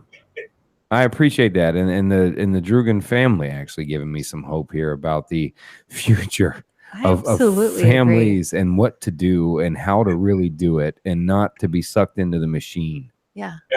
Yeah. Now all your neighbors are going to be going, great. One more thing I have to try to live up to, the Droogans. Damn. So, Don't make it like that. Yeah. Just do it. Hey, Roy, can I ask you a question, buddy? What? What's your favorite part about the gardening out back? What is your favorite? What do you look forward to when it's time or being out there? What is your favorite part about the gardening? Picking the fruits. Picking the fruits? What do you think about when you're either eating that fruit or when you're waiting for it to grow or when you're planting it maybe even and it's not even grown yet? What are you thinking? Let's see. Think of. Oh my God, Daddy. that's what he's trying to get off. Get back on track. Don't listen to me. Squirrel. So what are you thinking about though when you're out there and the plants are either coming or the seed you just put in is maybe some strawberry you're going to taste and well, Roy, do you know how long does it take a strawberry to grow after you plant it? I don't know. That's why I'm asking you. I have no idea. I don't know. No? He's like, until Ginger. it turns red. I think she knows. Yeah, how long? It depends. They're just popping up out there, man. Yeah, well, it started Got the off mini. with about at least 2 months when we first started, but now it takes about like maybe a month and a half. When it depends on the weather. Because they're in there. Yeah. They're, But Yeah, when we had like but pumpkins when you going, first plant them, they don't come in Yeah. right away. I don't think we got too many the first year. The second year we got quite a few more. Roy, Have you ever been stung by a bee? Like once. Have you? No. Tell your Yeah, like once in Michigan. Not around here. So not even. See, I love that because right now, I promise you, there'll be an email we get from some mom that you guys brought in bees into your location of the house and how unsafe. And the young man goes, "Yeah, but totally not in this state at all." Yeah, not even in where we live now is when I first got bit. That's where mothers, fathers wake up. You know, put them in the dirt, put them in harm's way. You know, get that organism stuff on them, man. It helps them not be sick and in being out in nature. But Roy, I'm sorry, but I never let you finish, buddy. Of asking you, you know what, the favorite part about picking the fruit, but what do you think about when you're out there, man? Do you look forward to it? Is it something in a place you like to be? Do you like hanging out with dad, mom, and sister out there? What's the stuff you like most and think about? Helping me carry those big bags of dirt. What is it?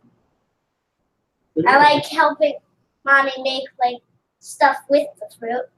Oh, you like to think about what it's going to turn into once you put it all together. Help cook and learn how to cook and whatnot too, like how to prepare things, and so he can cook for himself and whatnot. That's something I used to do when I was a kid. I wake up, feed myself in the morning, you know. That's imperative, right? So many parents are worried about teaching so many things, and you forget about, hey, you may want to teach your kid how to make him or her its own food. Yeah. Right. So it can so that I'm saying because they're children. It can feed itself. Right. So I think this is an important thing to teach our children is Not how that to. we know that for making food or something, but like if he wakes up before us or something, we need to sleep in because we were up later. You know, whatever. Yeah, being self-efficient. You know how to make a few things, know how to grab some stuff and take care of yourself. You know that you're in charge of yourself. Well, just having the garden, the food is so fresh, it tastes better. Like just going walking outside to get cilantro for like salsa, or just putting in your eggs, you can like taste the difference. Yeah. Yes. It's good. Fresh. He's licking his chops. Well, the information being passed, I think, is beautiful, and I'm going to be, we will be picking, all three of your brains, and maybe Tara's when she wakes up another time about more information to doing it, because we've contemplated doing this out back. We got a little room to do so, and you all seem to have it together. And hey, Roy, how old are you, young man? 7. 7? 8. So 7 3/4. Sweet, yeah, definitely. Past 7.5. All right, so 7 that 3/4 is more than a half, buddy. So you're 7 3/4. Mm-hmm. You are Tara would be younger, right? So in the unborn that would come in, this would be the youngest. But for a fully interactive podcast guest, Roy, you are the youngest interactive podcast guest to be asked a question and have answered a question on the Cognitive Rampage podcast. And it didn't include video games, iPads, or social media. Yeah. And I think that probably is going to be a record that may stand for a long time. Movies, nothing. It was just about nature, what the parents are teaching, what you guys are bringing. To me, everything that you guys are doing is everything people talk about, what they wish they could do if they had time, if they lived in the right area, if they didn't have so many kids, if they had more money. You guys are fitting all those situations and you're doing it. Right. You guys are doing shit. That's what Adam and I say. Yeah, we have an inside joke, right? When we go do something, right? She'll look at me and be like, "We just did some shit," and we just laugh because, like, yeah, we know it's serious. Like we did a lot of stuff, but we don't have to explain it. We just did some shit. So you guys are doing shit. That's right. We're doers, man. Yeah. Yeah. Well, I think it's important because, Roy, and I hope you're listening, man, as I pat your mom and dad on the back, that so many families have lost touch due to technology, due to jobs, and due to time. Like you said, I think that's huge what you said about the time. And cats' asses. Yes. That was hilarious. If you are watching the podcast, it's better. Yeah. And if you're listening to this podcast, find it on YouTube and look up the moment I said that. And their cat decided to moon us all. Well, you're talking. Take a look at this. They said they like cats. Down here, I have the other one here too. Sorry about that. Linda Naki. I have been mooned by a cat. Mid rampage. How HD was that for you? That was rather interactive. Yes, it was. I think that Virtual. one needs the box. Turtle head. Dirty love. But I mean it from I think even the cat was like, would you quit with this bullshit? It was like, just stop. But I think it's important because the interactive under the sun is something rarely seen unless it's tickets to a ball game or some organized social construct to derive money from you, sold you that it was an experience. Right. And literally out back with some burning wood and some rows of food creates an interaction. I think, so many families really miss, like you said.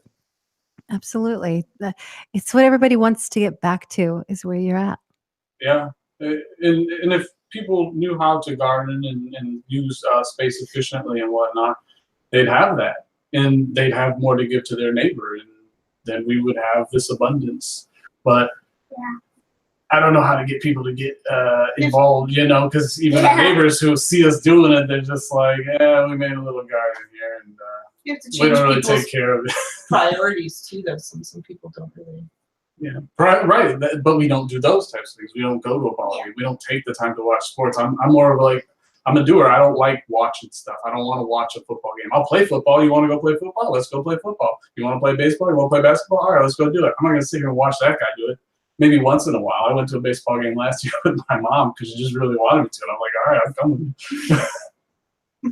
coming. I got super bored. Attaboy. Me too. Grandma, watch this. That's so funny. Oh, I don't mean grandma. I meant with baseball. Oh, I thought he was saying it to his story. My kids would do that sometimes. They would go when their sibling would be talking or something. I thought he just now said, I got super bored. I do that all the time. I'll pretend to fall asleep or don't know how to do something. Roy I'll now turn has the- ideas. Roy is like, next time. One thing I would do is I would say to my kids, I'd go, what'd you say? I really want to hear what you have to say. And I would turn the music up really loud while they're talking. And then they look at me like, Mom. And then, of course, I would turn it on. I'm just kidding. Tell me the story. He's Well. like, yeah, you told me that now. I was going to say something, but we got lost on stuff. Like we were flying past things. I'm like, oh, never mind. We keep going. You were talking about, I think Ginger led us into changing people's priorities about what's important Oh, yeah. and watching a sporting event versus doing something, right? Talking about doing something versus actually or watching. He went to doing the ball something. game with his. Yeah. And that's not to say that we don't do things that could be considered, we're using technology or, wasting time or whatever. I like to play video games still.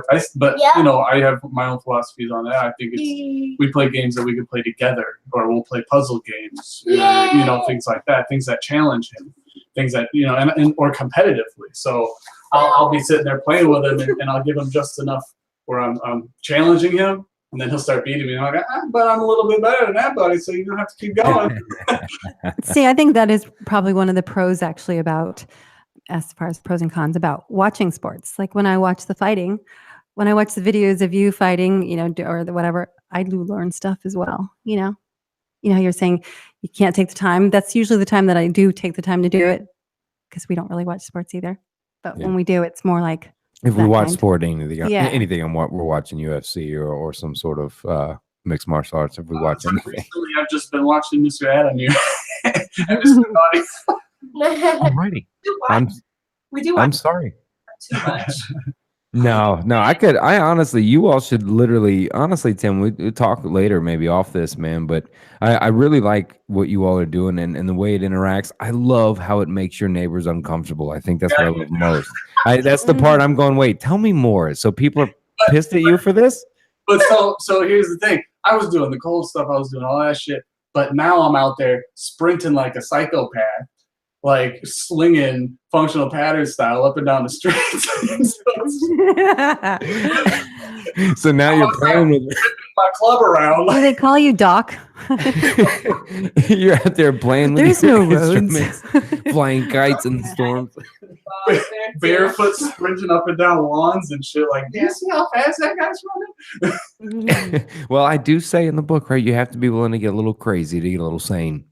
Yeah. And I think it's necessary. And I think if it makes people uncomfortable and question their own lives, Tim, well then, sir, live it louder. Oh yeah. Here we are, living loud.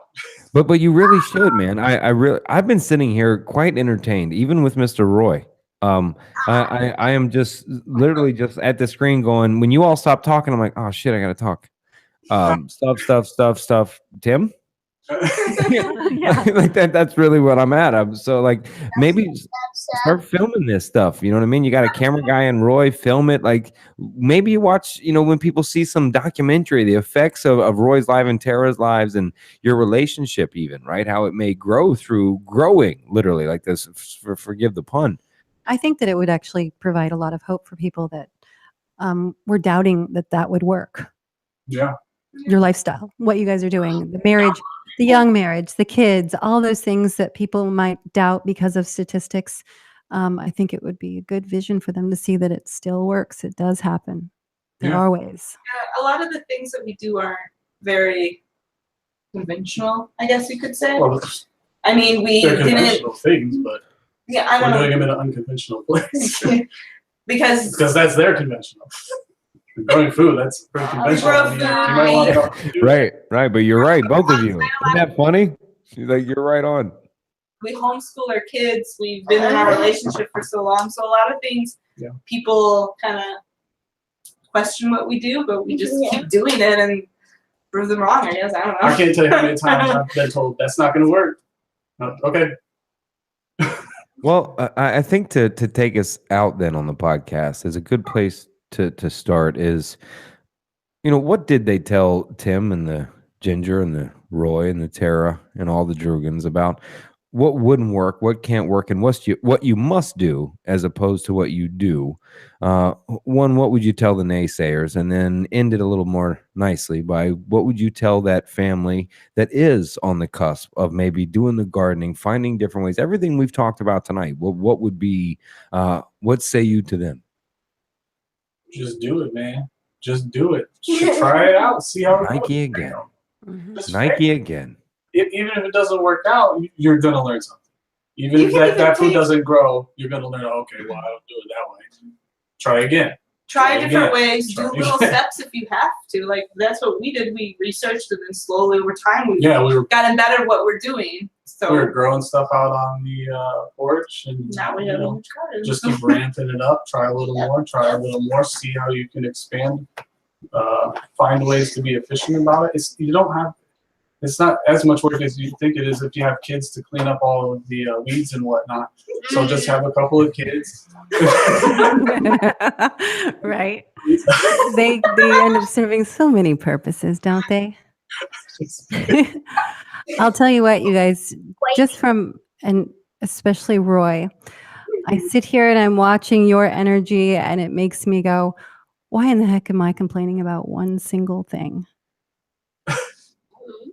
Think about it. Why am I complaining about one thing in life when there's something like that is able to be taught, to be shown things a new way, where you think so many people are just hopeless and thinking that, what am I going to do in this world because I don't have all these things? Instead, you're talking about the things that you do have, the things that you can make. Focus more on those things, and I think everybody can be inspired by your family. Oh, yeah. Yeah. Thank you. Yeah. We try. You guys are doing shit. We're doing shit. We do stuff. Don't say that word. Oh, yeah. Yeah, doing stuff. You're doing stuff. Yeah. Hey, Roy, can I ask you a question and maybe you take us out of the show here? Okay. All right. What would you tell another 7-year-old or a 7 3/4-year-old kid who doesn't like to garden, who doesn't like to be outside and rather just be inside the whole time and not be outside? What would you say to that kid maybe to encourage them to do something else?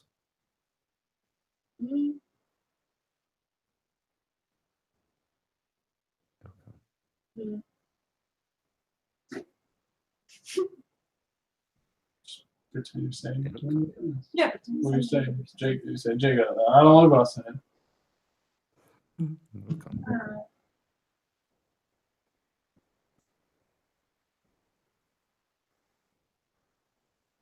Got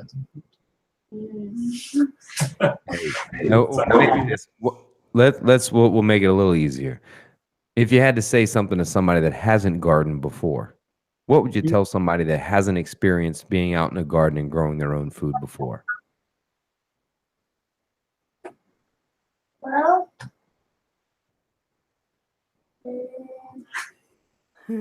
That it's fun, it's exciting. What about it?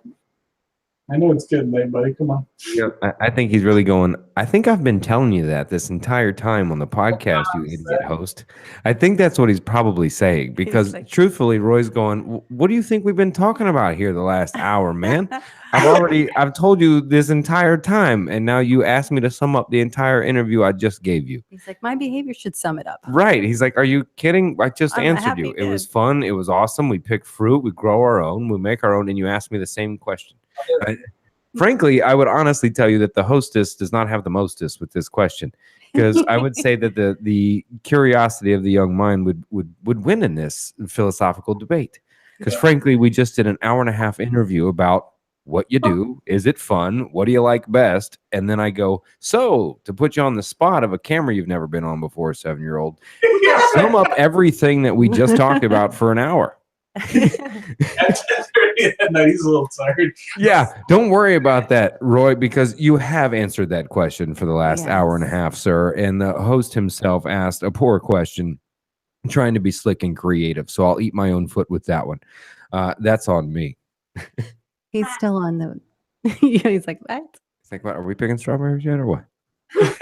are you Yeah, it's like.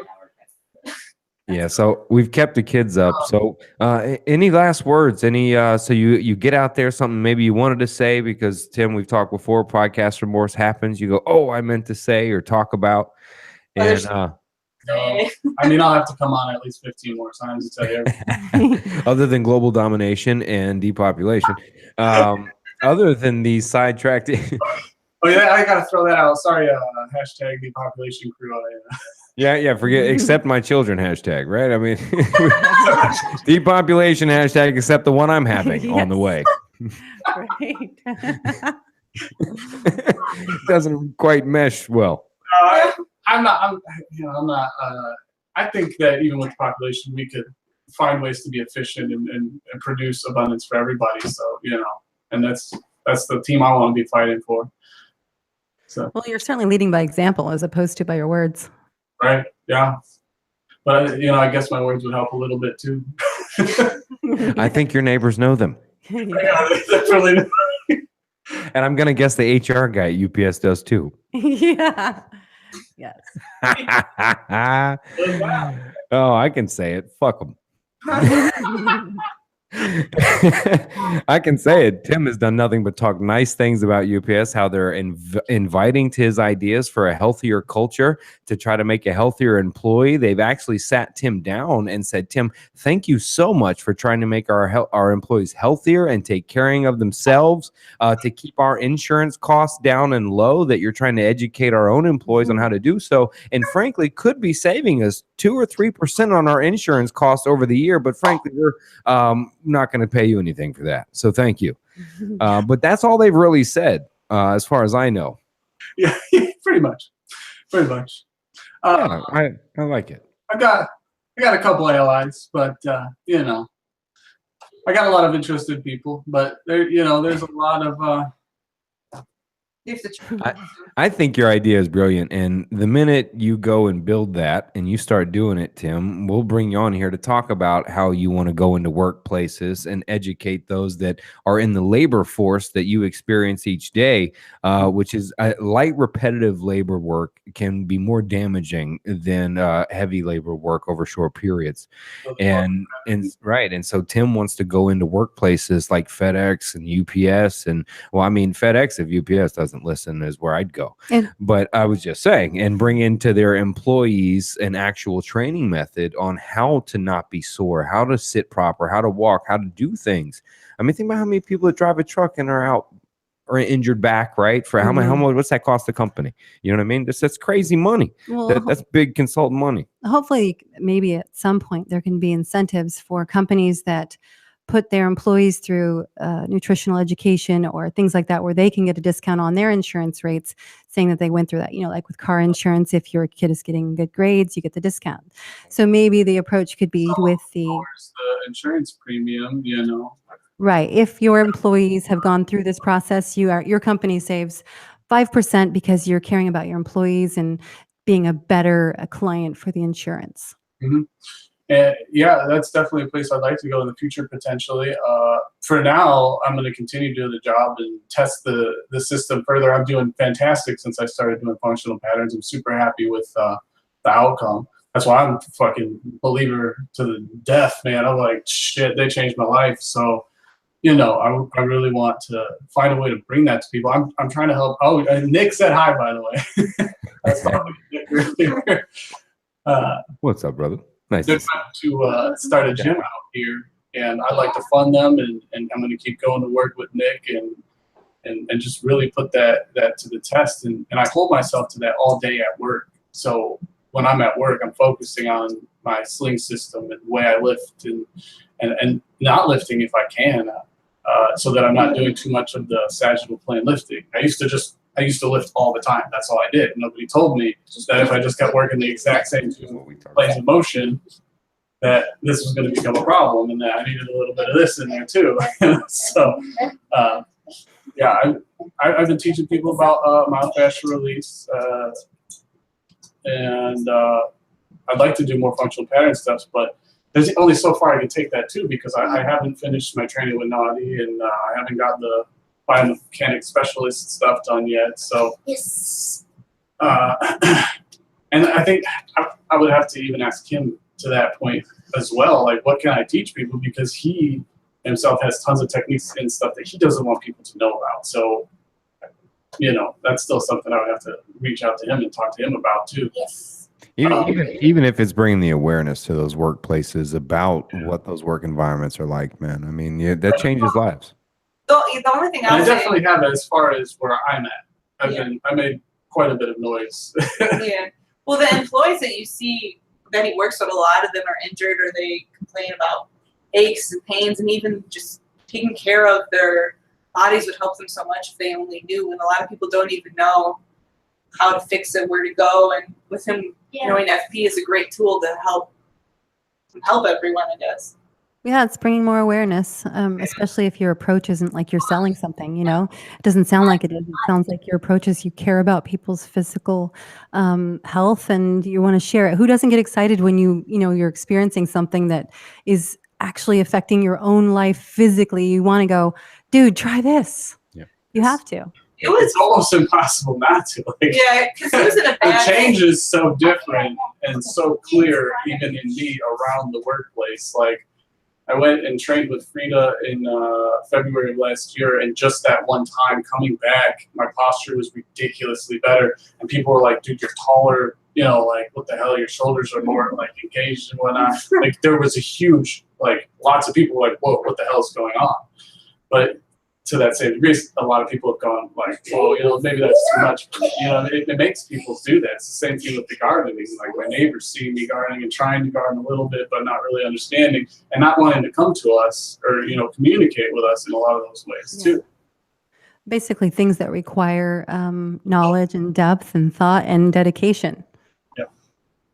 That sounds to me that's what you guys are specializing in is consistency and dedication to whatever you guys do. Yeah. Yeah. Maybe the neighbors need to learn.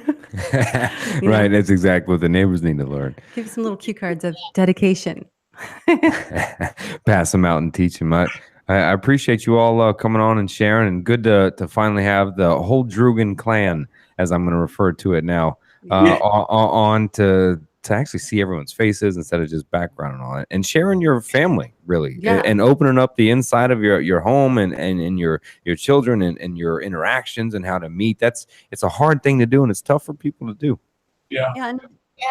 That's part of why we wanted to come up here too, man. It's, you know, more leading by example type of thing. And, you know, I'll do it, even if it makes me uncomfortable. But like you always say, that's where the change is. And Yeah, I'm not used to really going live. I'm not either, so I'll do it for Adam, man.